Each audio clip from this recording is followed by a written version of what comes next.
할렐루야.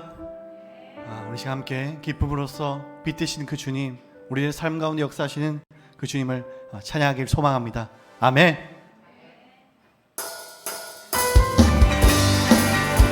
우리 박수 치며 함께 고백할까요?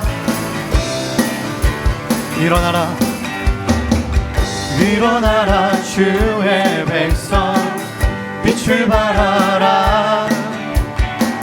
주가 너의 영광으로 임하시. 일어나라 주의 백성, 일어나라 주의 백성, 빛을 발하라. 주가 너의 영광으로 임하시리라. 온 세상이 어둠 속에 헤매고 있지만 주가 너와 함께 계셔 회복을 명하리라. 일어나라,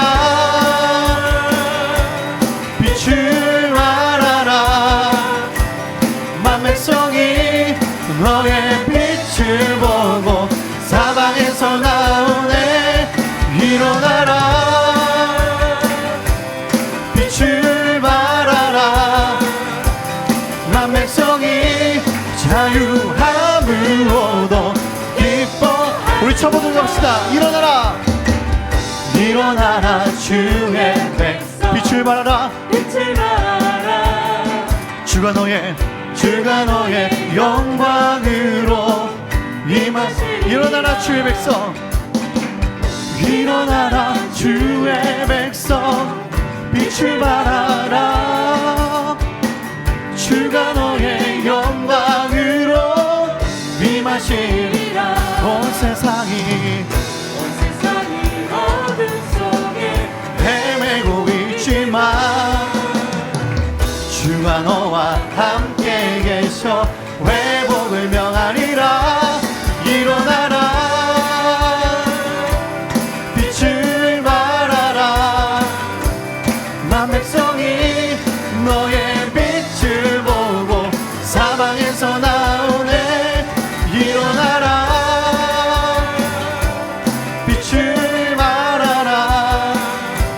만백성이 자유함을 얻어. 온 세상이 어둠 속에, 온 세상이 어둠 속에 헤매고 있지만 주가 너와 함께 계셔 회복을 명하라. 일어나라, 일어나라, 빛을 발하라. 만백성이 너의 빛을 보고 사방에서 나오네.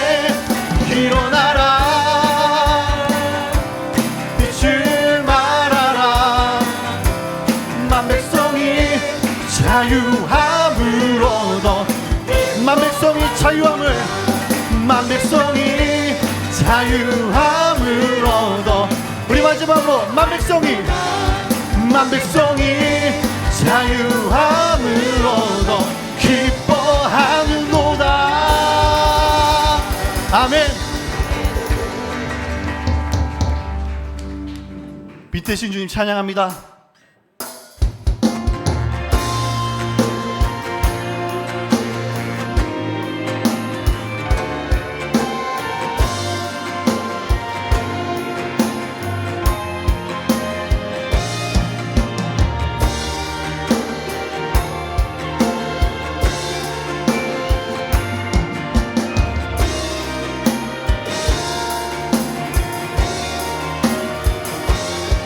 예수 우리들의 밝은 빛,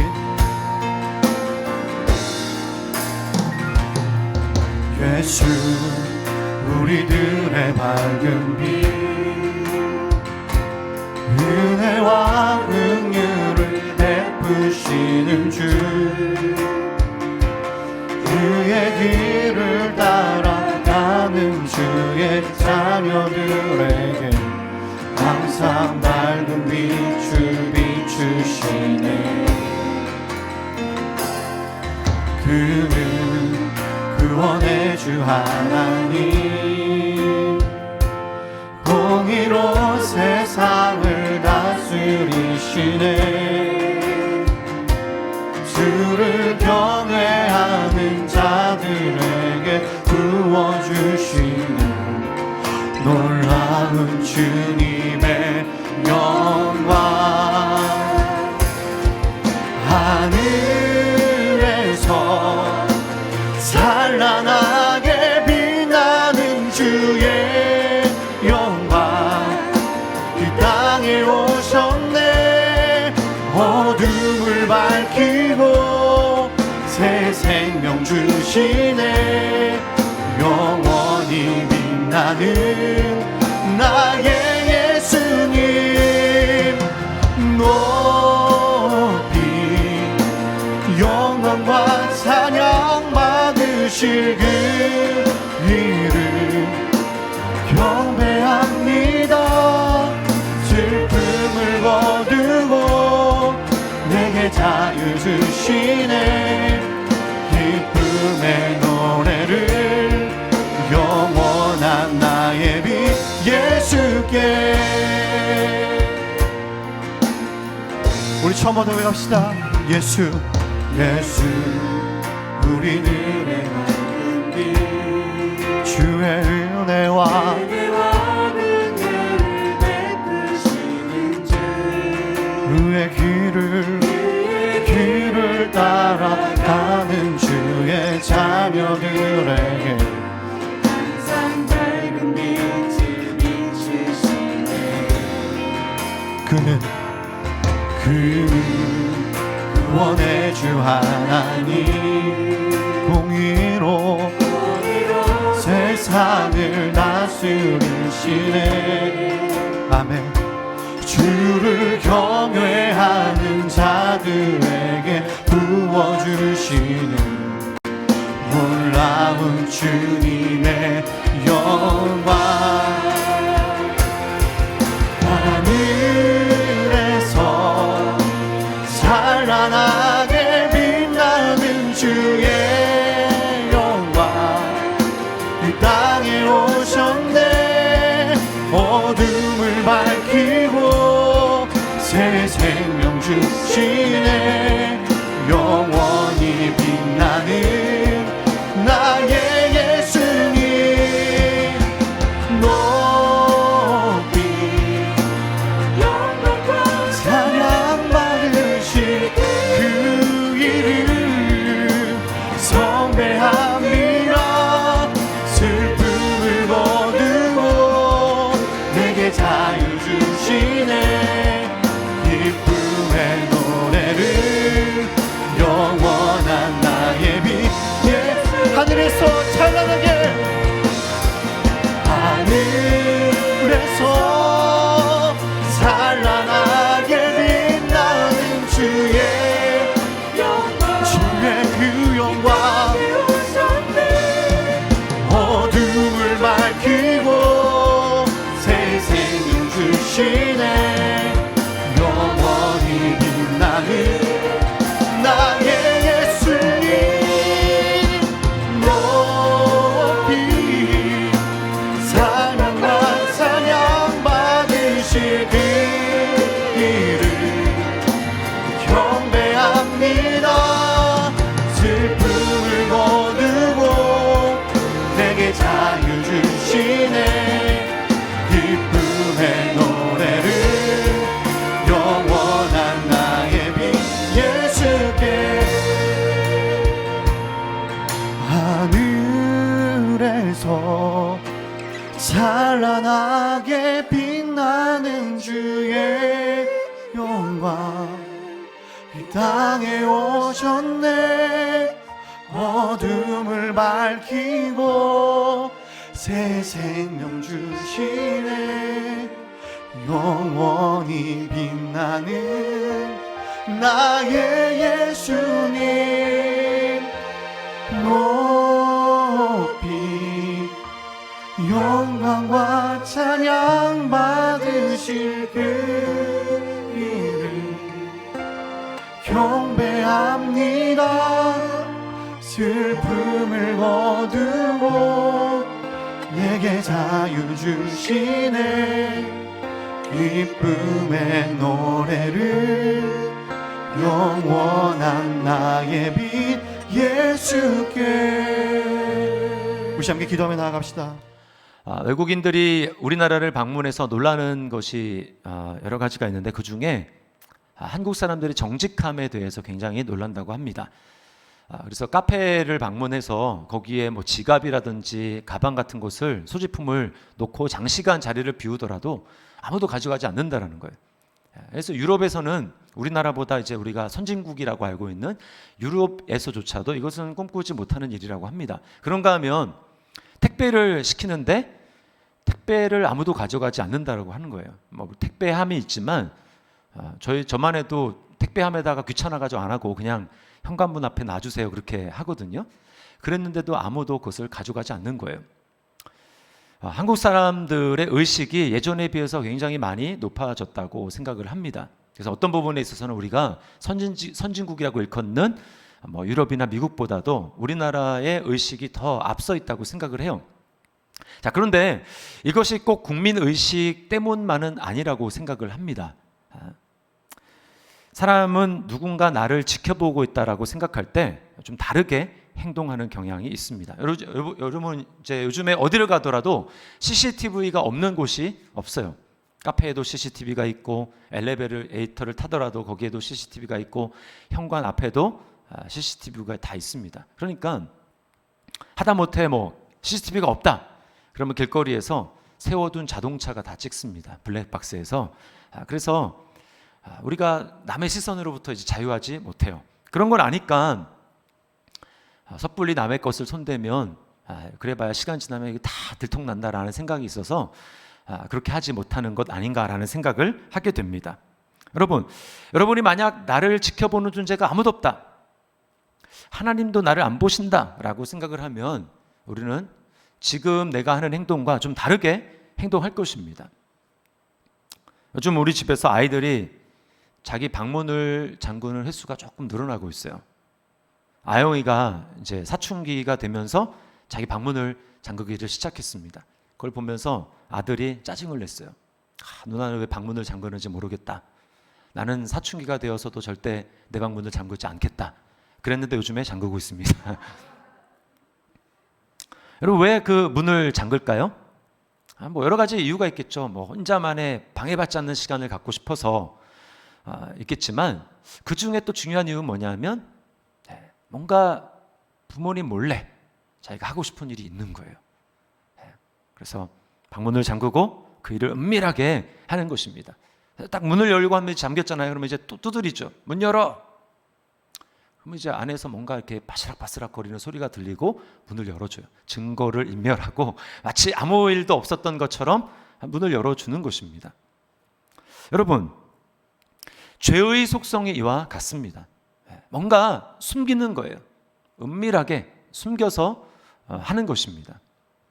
오늘 본문에서는 이런 일들을 은밀히 행하는 것들이다라고 이야기를 합니다. 은밀히 행하는 것, 이게 죄의 속성이죠. 그리고 본문에서는 어둠과 빛을 이렇게 대조를 하고 있어요.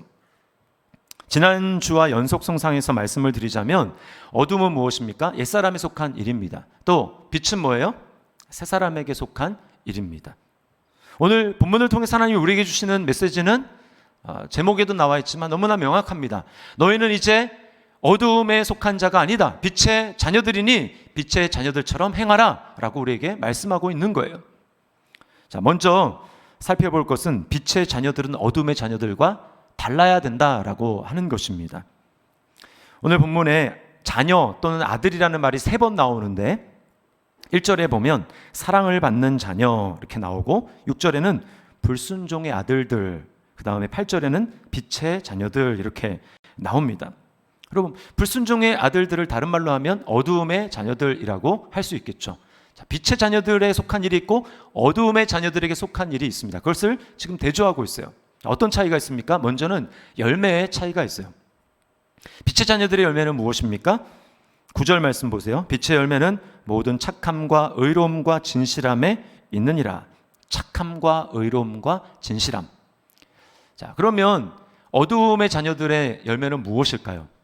사실 열매하면은 좋은 것을 열매라고 하죠. 하나님 입장에서 기대하는 그런 열매, 어둠의 자녀들에게는 열매가 없습니다. 그래서 열매 없는 어둠의 일이라고 이야기를 해요. 굳이 부정적인 것도 열매라고 말한다면 오늘 3절 말씀해 보면 음행과 온갖 더러운 것과 탐욕 이렇게 이야기를 합니다. 그게 어둠의 자녀들의 열매들입니다. 음행, 온갖 더러운 것, 탐욕. 자, 그런가 하면 태도의 측면에서도 차이가 납니다. 빛의 자녀들은 어떨까요? 떳떳합니다. 숨길 게 없어요. 그러나 어둠의 자녀들은 어떨까요? 숨길 게 많습니다. 12절 말씀을 보세요. 그들이 은밀히 행하는 것들은 말하기도 부끄러운 것들이라. 자, 부끄럽기 때문에 자꾸 숨기려고 한다는 것입니다. 이게 바로 어둠에 속한 자의 태도라는 거예요. 어둠에 속한 자는 절대 담대할 수가 없습니다.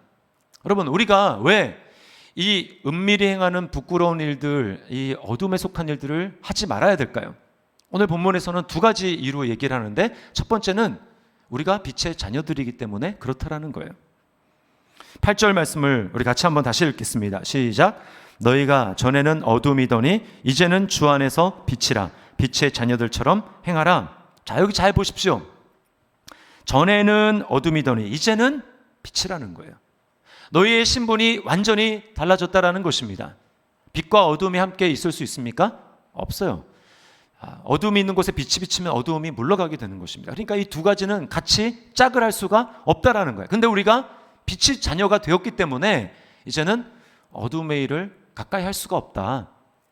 너희와 어둠의 일은 맞지 않는다. 그러므로 어둠의 일을 멀리해야 된다. 이렇게 말씀을 합니다. 자, 그런가 하면 왜 우리가 은밀하고 부끄러운 일들을, 어둠의 일들을 버려야 하냐면 하나님의 진노 때문에 그렇습니다. 자, 5절 말씀을 보세요. 너희도 정녕 이것을 알거니와 음행하는 자나 더러운 자나 탐하는 자 곧 우상 숭배자는 다 그리스도와 하나님의 나라에서 기업을 얻지 못하리니. 기업을 얻지 못한다. 무슨 소리입니까? 천국 못 들어간다. 구원받지 못한다라는 거예요. 여기 나오는 음행, 더러운 것, 탐욕의 죄, 이것은 뭐 어쩌다 한번 지어도 그러면 하나님 나라에 들어가지 못하는 것입니까? 그게 아니고 시편에 보면은 이 악인의 길을 이야기합니다. 길이라는 게 뭐 항상 다니는 곳 아닙니까? 그러니까 습성이 그렇다라는 거예요. 계속 죄의 길을 다리고 그것을 회개할 생각을 않고 거기 계속 머물러 있는 삶을 말하는 것입니다. 그런 자는 하나님의 나라에서 기업을 얻지 못하리라 라고 말씀을 하는 거예요. 빛의 자녀가 되었는데도 그런 삶을 지속한다. 여러분, 그것은 불가능한 것입니다.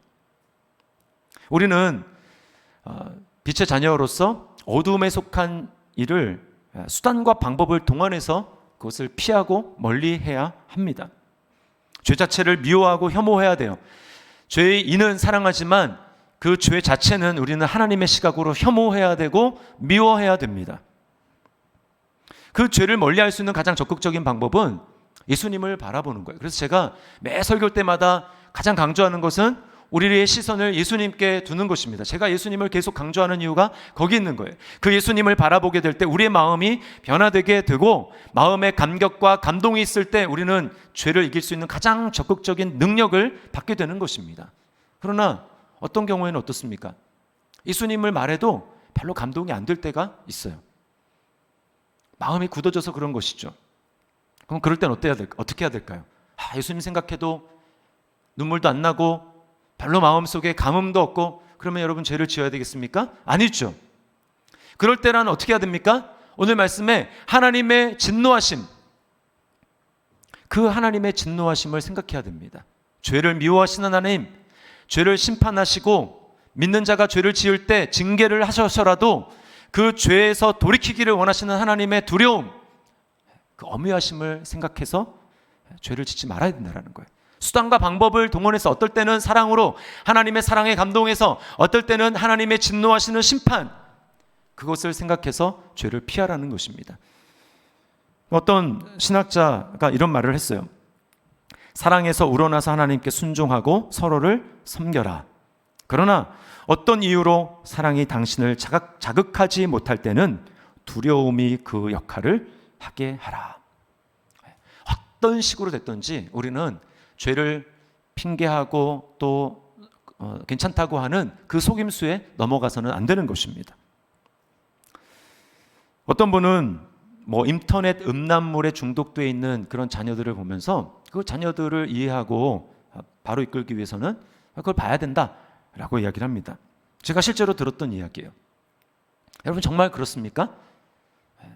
예수님을 한번 생각을 해보십시오. 예수님은 성경에 죄를 알지도 못하는 분이라고 얘기를 합니다. 죄를 알지도 못하는 분이 그러면 우리 죄인을 위해서 구원하시려면 죄를 지어야 됩니까? 그렇게 해서 구원할 수 있습니까? 아니죠. 오히려 예수님은 하나님 말씀에 철저히 순종하시고 죄를 피하시고 멀리하시고 거룩한 삶을 사셨어요. 그러므로 우리를 구원하실 수가 있었던 것입니다. 우리도 마찬가지예요. 우리가 믿지 않는 사람들 어떻게 구원할 수 있습니까? 죄를 멀리하고 우리가 거룩한 삶을 삶으로써 가능한 것입니다. 죄인이 죄인을 인도할 수 있어요?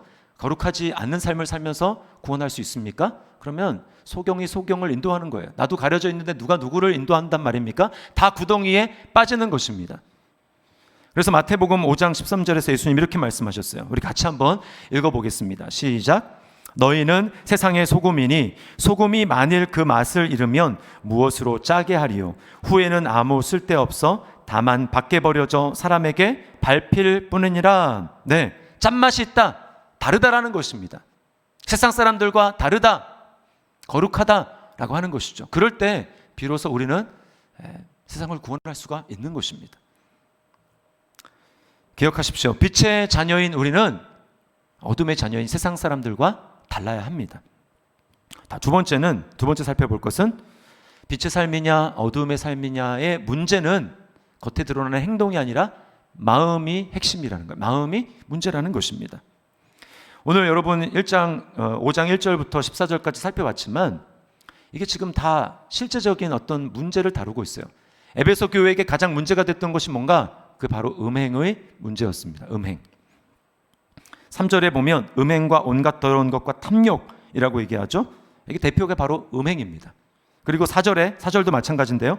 누추함과 어리석은 말이나 희롱의 말, 음담패설, 성적인 농담, 희롱의 말, 이게 다 지금 뭐가 관련이 있냐면 음행과 관련이 있었어요. 에베소 교회는 공기 자체가 음란했습니다. 사도행전에 읽어보면 바울 사도가 이제 에베소에서 복음을 전하는데 거기에 아데미 신전이 있었어요. 아르테미스, 여신입니다. 저도 이제 성지순례 때 가봤지만 그 아데미 여신은 그 모든 에베소 사람들이 자기 집에 하나씩 모시고 있을 정도로 그 에베소를 상징하는 거예요.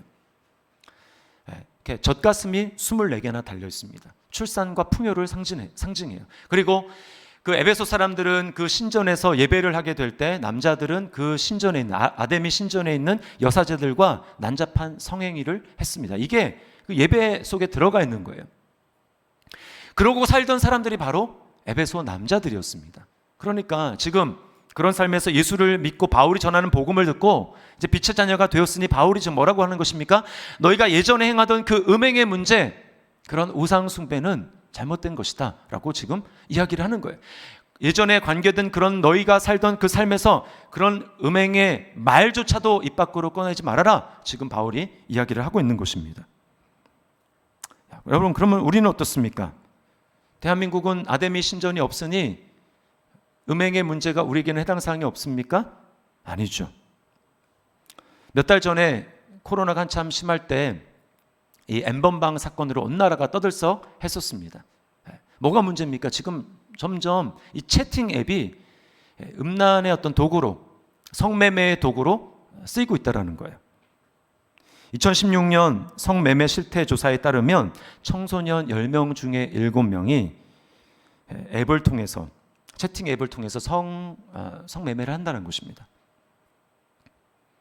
그리고 채팅 앱이 이제 원래 목적은 그냥 채팅이잖아요. 근데 그 원래 목적에서 벗어나서 이런 음란의 방법으로 쓰이는 것이 이제 발견이 되면 시정 명령이 떨어지는데 2015년에는 시정 명령 건수가 141건에 불과했는데 2019년에는 작년이죠.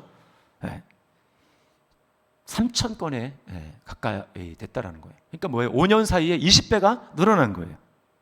이게 단순히 청소년만의 문제입니까? 아니죠. 어른들도 마찬가지입니다. 제가 최근 통계는 보지 못했고 5년 전에 2015년입니다. 서울신문이 조사한 통계 설문을 조사하고 그 설문의 표준 오차를 잡아가지고 추정한 값이에요. 국내 기혼 남녀 수 2,628만 명. 그 중에서 불륜 인구 규모가 여러분 몇 명 정도 된다고 생각하십니까? 자그마치 636만 명에 25%입니다. 4명 중에 1명이 결혼한 남녀가 불륜을 한다라는 거예요. 제가 통계를 충격을 받았어요. 이게 5년 전 얘기입니다. 5년 전. 보면은 항상 통계에서 교회 통계가 그렇게 벗어나지 않아요. 성도 크리스찬의 통계가 사회 통계에서 그렇게 많이 벗어나지 않습니다. 제가 이 통계를 보고 막 의심이 되는 거예요. 혹시 우리 교회도 이런가? 뭘 보여주는 것입니까?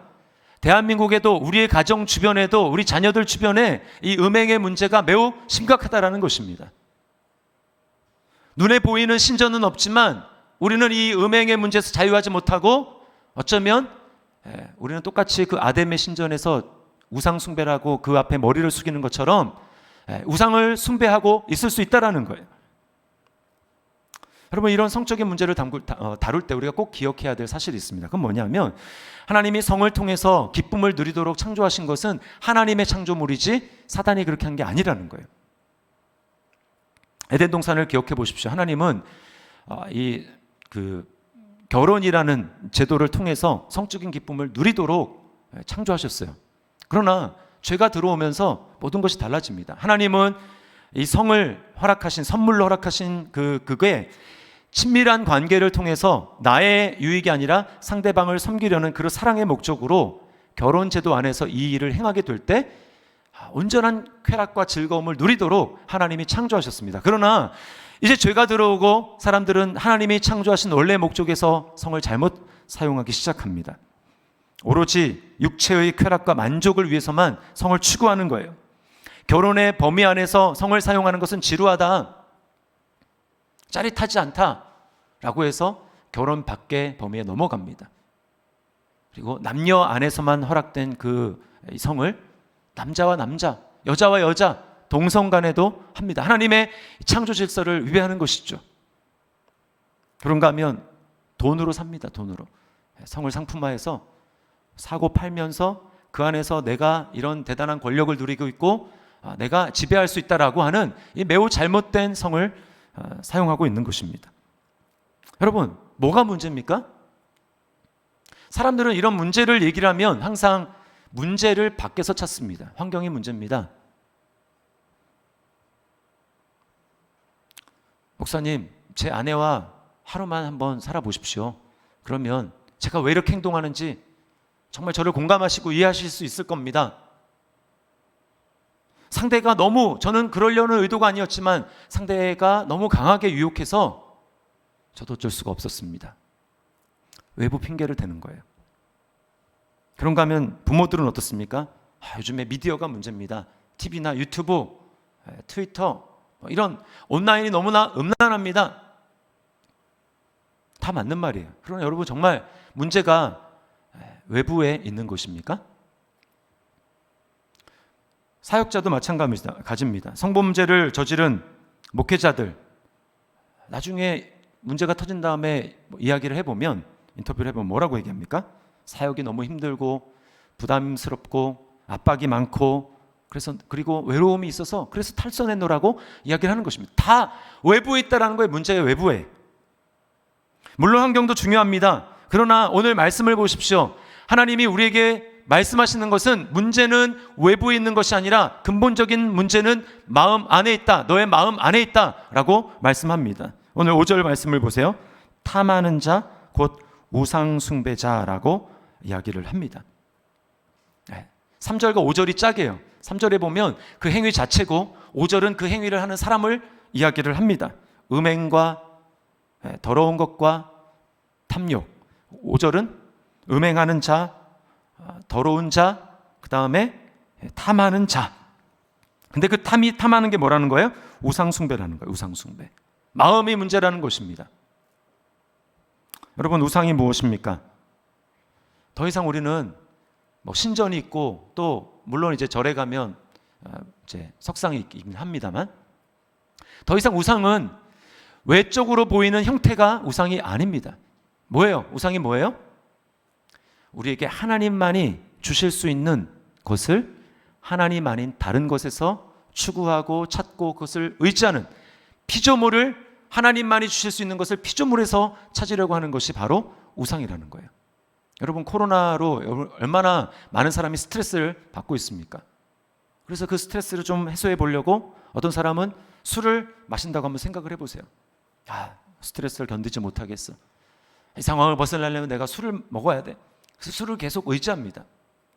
그렇다면 그 사람은 지금 하나님이 주실 수 있는 마음속의 평안함을 지금 술에서 찾으려고 하는 거예요. 술이 우상이 될 수 있는 것입니다. 집에 갔더니 아내는 바른 소리만 하고 내 마음을 알아줄 생각을 하지 않습니다. 마음이 얼마나 힘들고 외로운지 알아주지 않습니다. 그래서 내 마음을 무조건 알아주고 내 편을 들어주는 누군가 다른 이성, 그 이성을 통해서 마음의 위안을 좀 받아보려고 합니다. 그렇다면 여러분 우리에게 참된 위안을 주시는 하나님이 주시는 위안을 지금 엉뚱한 이성에서 찾으려고 한다. 그럼 그 이성이 불륜이 우상이 되는 것입니다. 돈도 마찬가지예요. 지금 얼마나 불안합니까? 내 인생에 그래도 안정감을 누리려면 내가 돈이만큼은 있어야지. 주변을 비교하면서 그래서 돈을 안정감을 위해서 평안함을 위해서 돈을 추구하고 계속 싸우려고 합니다. 그런다고 여러분 안정감이 옵니까? 하나님만이 주실 수 있는 것을 지금 하나님 아닌 피조물인 다른 것에서 하나님만이 주실 수 있는 것을 구하고자 할 때 그것이 바로 우상이 되는 것입니다. 그럴 때 여러분 그 우상은 우리를 지배하기 시작하는 거예요. 하나님을 섬길 때 하나님은 우리를 지배하시지 않습니다. 하나님은 우리에게 자유의지를 주시고 우리가 하나님을 기꺼이 따를 수 있도록 그렇게 하시죠. 그러나 우상은 우리를 강압합니다. 그래서 많은 사람들이 중독에서 벗어나지 못하는 거예요. 술 중독에 빠집니다. 이성 중독에 빠집니다. 그게 내가 그 돈을 부리고 이성을 부린다고 생각하지만 그게 아니라 실제로는 그것이 우상이 나를 통제하고 지배하는 거예요. 여러분 속지 마십시오. 우상이 주는 즐거움과 위로는 거짓입니다. 망상입니다. 잠깐입니다. 그게 영원한 우리에게 평안과 즐거움을 주지 않아요. 기쁨을 주지 않습니다. 바울 사도는 탐욕의 문제에 대해서 이렇게 말씀합니다. 로마서 1장 24절과 25절 말씀 우리 같이 한번 읽어보겠습니다. 시작. 그러므로 하나님께서 그들을 마음의 정욕대로 더러움에 내버려 두사 그들의 몸을 서로 욕되게 하셨으니 이는 그들이 하나님의 진리를 거짓 것으로 바꾸어 피조물을 조물주보다 더 경배하고 섬김이라. 주는 곧 영원히 찬송할 이시로다. 아멘. 네, 여기 뭐라고 얘기합니까? 그들의 몸을 서로 욕되게 하였으니 이 음행의 문제가 뭐래요? 마음의 정욕대로 더러움에 내버려 두셨다. 마음의 문제라는 것입니다. 여러분 어떻습니까? 하나님이 내 삶의 중심이시죠. 예수님이 내 삶의 주인이시죠. 그렇게 입으로는 얘기하지만 실제로 삶 현장에 들어갔을 때 그래도 안정감을 누리려면 이게 있어야 되지, 이게 있어야 되지 그러면서 피조물에게 여러분의 마음을 주지 않고 있습니까? 그렇다면 여러분 우리 실제 삶에서 하나님의 역할을 하는 것은 하나님이 아니라 다른 피조물이라는 거예요. 그게 바로 우상숭배라고 이야기를 하는 것입니다. 우리의 마음의 문제라는 거예요. 세 번째는 그런 우리의 마음은 그리스도의 빛을 받아야 한다라는 것입니다. 마음의 어두움의 문제는 그리스도의 빛을 받을 때 치료될 수 있어요. 자, 14절 말씀을 우리 함께 읽어보겠습니다. 14절 시작. 그러므로 이르시기를 잠자는 자여 깨어서 죽은 자들 가운데서 일어나라. 그리스도께서 너에게 비추이시리라 하셨느니라. 이거는 성경에서 인용한 말이 아닙니다. 당시에는 다 세례를 받았잖아요. 그 세례가 침례잖아요. 침례. 세례로 이렇게 머리에다가 물을 뿌리는 것은 한참 뒤의 일입니다. 그 당시에는 다 예수를 믿었어요. 그러면 다 침례를 받습니다. 강에 들어가서 푹 잠궜다가 나오는 거예요. 푹 잠글 때 꼬로록 잠기는 건 죽음을 얘기합니다. 옛사람이 죽는 거예요. 어두움이 죽는 것입니다. 그리고 다시 물 밖으로 나오는 것은 새 사람을 입고 이제는 빛의 사람이 되었다라는 것입니다. 그렇게 나오게 될 때 이미 믿었던 사람들이 이제 세례받고 나오는 사람에게 불러주는 찬송가 일부가 바로 14절이라고 학자들이 이야기를 합니다. 14절 다시 볼까요? 뭐라고 합니까? 잠자는 자여 깨어서 죽은 자들 가운데서 일어나라. 그리스도께서 너에게 비추이시리라. 여러분, 제가 이 말씀을 이제 준비하면서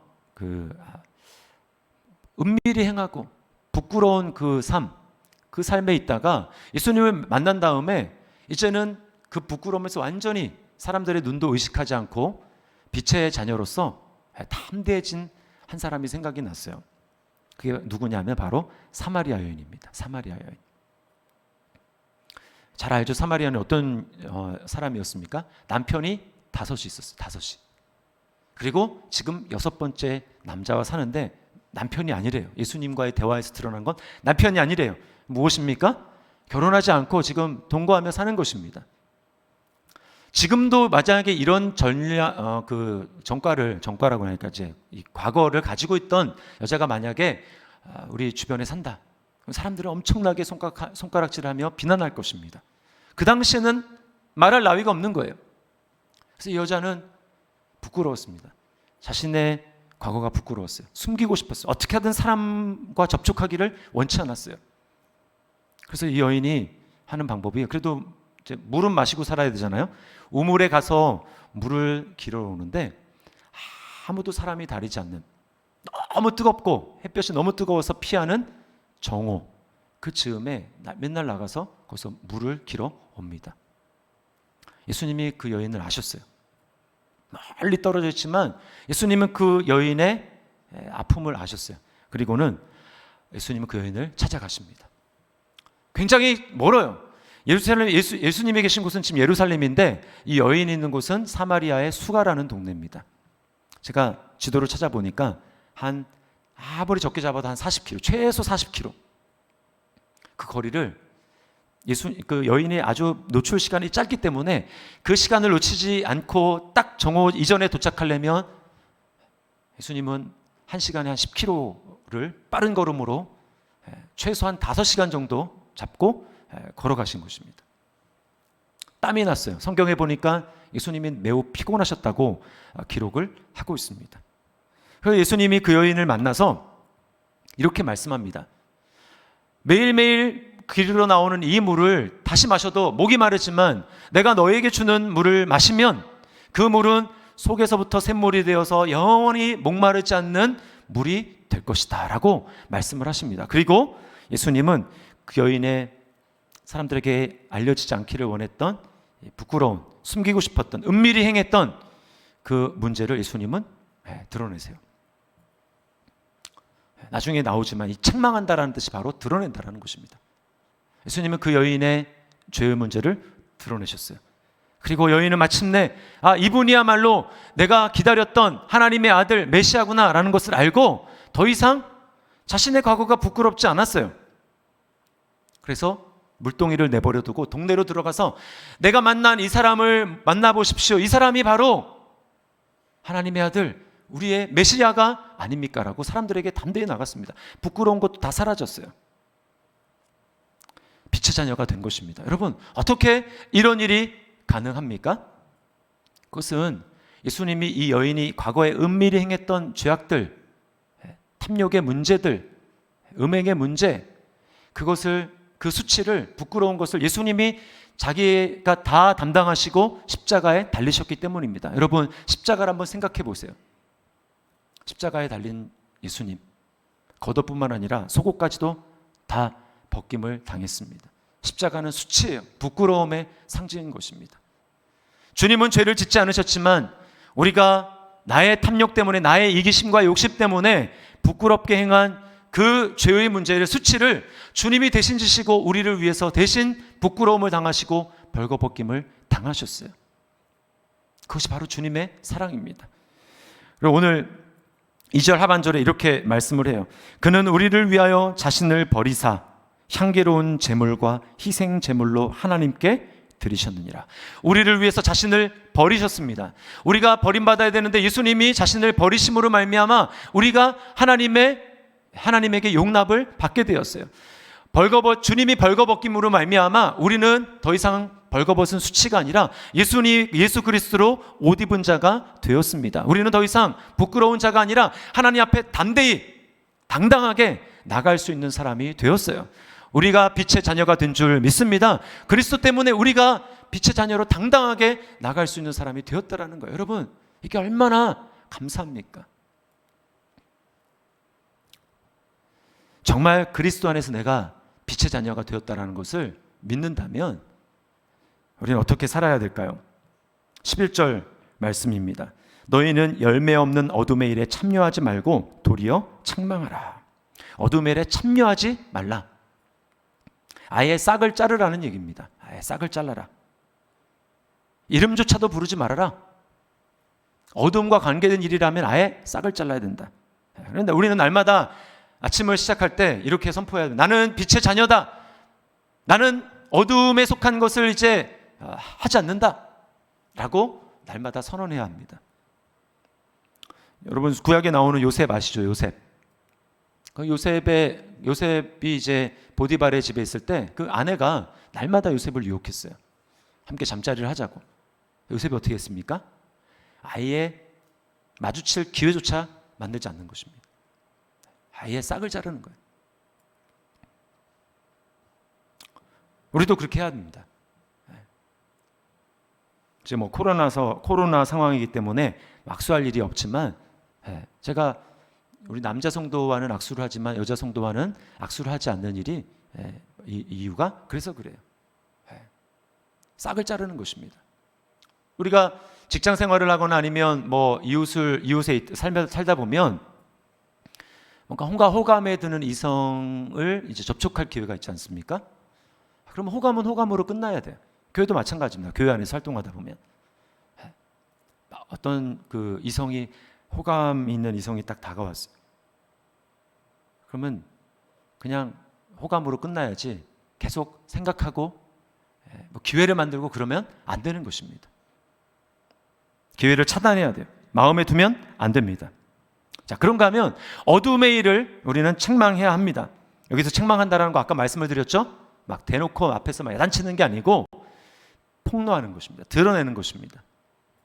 어둠의 일은 폭로하지 않고 드러내지 않을 때 우리 안에 힘을 발휘하는 거예요. 그러나 그것을 드러내고 폭로할 때 그것은 힘을 잃게 되는 것입니다. 예수님이 여인의 그 문제를 아시고 그래서 드러내신 거예요. 온유한 방법으로 드러내신 것입니다. 여러분, 언제 우리 안에 자리 잡은 이 어둠의 일, 은밀한 것들이 폭로되고 드러납니까? 빛이신 예수 그리스도가 임재하시는 주님의 교회가 모이게 될 때 예배하는 자리에서 말씀이 선포되는 자리에서 우리 안에 있는 은밀한 것들이 드러나고 폭로되는 거예요. 그러므로 여러분, 우리는 예배하기를 힘써야 되고 은혜의 자리, 말씀을 듣는 자리 가운데 나오기를 힘써야 하는 것입니다. 그런데 여기서 멈추면 안 되고 한 단계 더 나가야 돼요. 그건 뭐냐? 빛이신 예수님을 전심으로 사랑하는 것입니다. 빛이신 주님을 어제보다 더 가까이 나아가고 어제보다 더 사랑하는 거예요. 그래서 2절 상반절에 뭐라고 얘기합니까? 그리스도께서 너희를 사랑하신 것 같이 너희도 사랑 가운데서 행하라. 주님은 자신을 버리셔서 우리를 구원해 주셨잖아요. 우리도 그렇게 하라는 것입니다. 우리 자신을 주님께 드려야 돼요. 마음을 주님께 온전히 드려야 됩니다. 이게 가장 적극적인 방법입니다. 여러분, 다니엘 김 선교사님 이제 아시는 분들 아마 있을 텐데요. 이 선교사님이 미국에서 이제 학창 시절을 보내는데 어느 날은 새벽 1시쯤인가 됐는데 전화가 울렸어요. 받아보니까 이제 절친한 친구였습니다. 이 얘기를 들어보니까 이 친구가 음란물에 중독이 된 거예요. 근데 자기가 좋아하는 한 여인이 있는데 지금 이 문제를 끊지 않고 그 여인에게 이제 고백을 할 수가 없다라는 것입니다. 그러면서 자기 좀 도와달라고. 그래서 이제 그 다음 날이 돼가지고 존경하는 그 이제 교수님을 찾아갔대요. 방에 들어가서 그 친구가 자신의 문제를 다 얘기를 했습니다. 그랬더니 그 교수님이 이제 뭐라고 말씀하냐면 이렇게 얘기했대요. 절대 끊으려고 하지 말아라. 끊으려고 하지 말아라. 이제 오해하시면 안 돼요. 끊어야 되는데 자기 힘으로 끊으려고 하면 안 된다는 것입니다. 네. 여러분, 죄는 내가 하지 말아야지 한다고 안 해지는 게 아닙니다. 다 경험해 보셨잖아요. 네. 안 돼 하는데 나중에 쌓아놨던 게 한꺼번에 빵 터지면 여러분 대참사가 납니다. 참으면 안 돼요. 뭐라고 이제 그 교수님이 실제적인 조언, 그럼 어떻게 하면 좋아요? 그랬더니 교수님이 이렇게, 너 아까 사랑하는 여인이 있다고 하지 않았느냐? 그 여인을 너 목숨을 걸고 마음을 다해서 한번 사랑해라. 사랑하고 섬겨봐라. 그건 할 수 있죠. 그러니까 그건 할 수 있을 것 같다고. 그렇게 해서 교수님 방문을 나왔습니다. 그리고는 이제 만날 일이 없어서 이렇게 헤어졌나 봐요. 1년 후에 길에서 그 친구를 다시 이 선교사님 만났어요. 그러면서 이제 그 일이 생각이 나서 궁금해서 물어봤답니다. 야, 그 문제 어떻게 되냐 그랬더니 그러니까 너 거시기한 거 있잖아 그랬더니 그 친구가 하는 일이 깜짝 놀라면서 그거 끊어졌어 이렇게 얘기를 하더래요. 내가 그 여인을 생각하고 그 여인을 전심을 다해서 그렇게 사랑하고 섬기려고 했더니 그 음란에 내가 중독됐던 그게 끊어졌다고 그러더라는 것입니다. 여러분, 영적으로도 마찬가지입니다. 우리 힘으로는 끊을 수가 없어요. 그러나 빛이신 예수님을 우리가 전심으로 사랑하고 그 주님을 마음속에 품고 그렇게 사랑하게 될 때 우리에게 죄는 힘을 잃어버리고 어두움은 힘을 잃어버리고 우리에게는 광명한 빛이 비치게 될 줄 믿습니다. 이것이 바로 죄를 이기는 방법이라는 거예요. 기억하십시오. 우리는 더 이상 어두움에 속한 어두움의 자녀들이 아닙니다. 빛에 속한 빛의 자녀들이 되었어요. 그러므로 날마다 우리는 어둠의 일을 거부해야 합니다. 타협하면 안 돼요. 어둠의 일을 거부해야 합니다. 음행의 문제는 마음의 문제라고 했어요. 진짜 문제는 외부에 있는 것이 아니라 우리의 마음에 있는 것입니다. 여러분, 여러분의 마음을 어디에 들이시겠어요?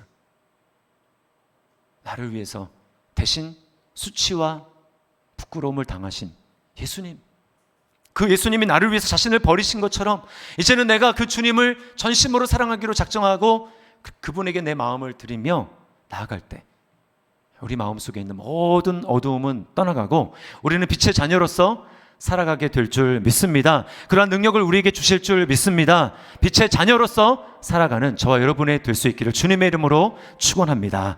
우리 말씀을 기억하면서 이 시간 찬양했으면 좋겠는데요.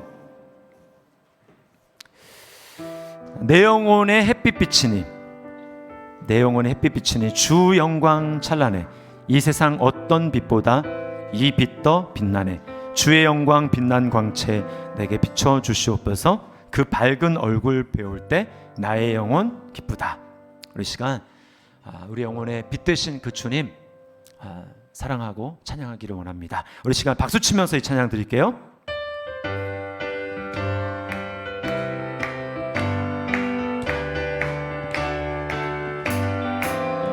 내 영혼의 햇빛 비치니 주 영광 찬란해 이 세상 어떤 빛보다 이 빛 더 빛나네 주의 영광 빛난 광채 내게 비춰 주시옵소서 그 밝은 얼굴 배울 때 나의 영혼 내 영혼에 노래 있으니 내 영혼에 노래 있으니 주 찬양합니다.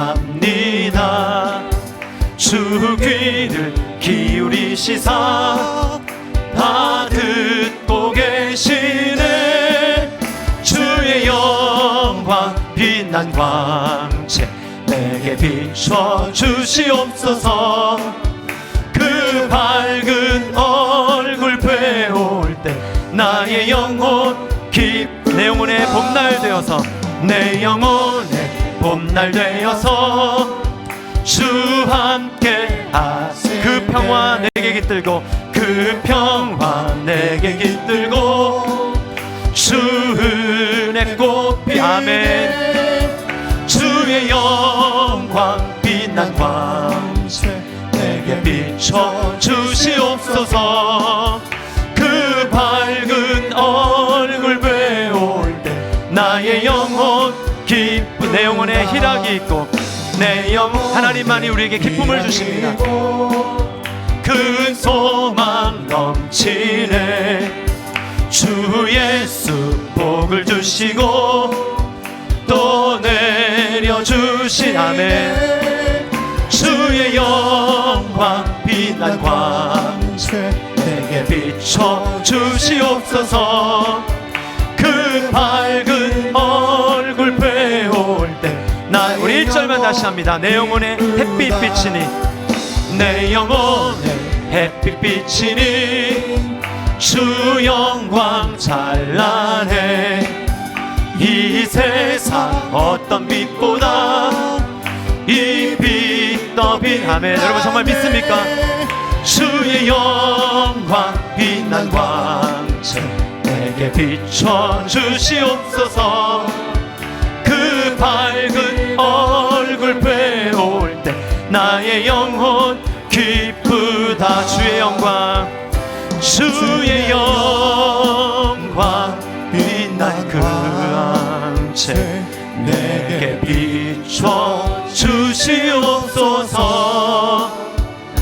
그 밝은 얼굴 배울 때 나의 영혼, 다시 한번 전심으로 주의 영광, 주의 영광 빛난 광채 내게 비춰 주시옵소서.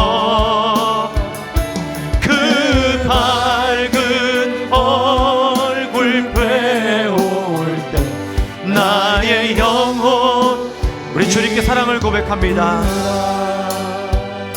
사랑합니다 나의 예수님. 사랑합니다 아주 많이요. 사랑합니다 나의 예수님. 사랑합니다. 다시 한번 고백합니다. 사랑합니다 나의 예수님. 사랑합니다 나의 예수님. 사랑합니다 아주 많이요. 사랑합니다 나의 예수님. 사랑합니다 그것뿐이요. 사랑한다 아들아. 사랑한다 아들아. 이 시간 주님의 음성 들읍시다. 내가 너를 잘 아노라. 사랑한다 내 딸아. 사랑한다 내 딸아. 내게 축복 더하노라. 내게 축복 더한. 사랑합니다 나의 예수님. 사랑합니다 나의 예수님. 사랑합니다 아주 많이요. 사랑합니다 나의 예수님. 사랑합니다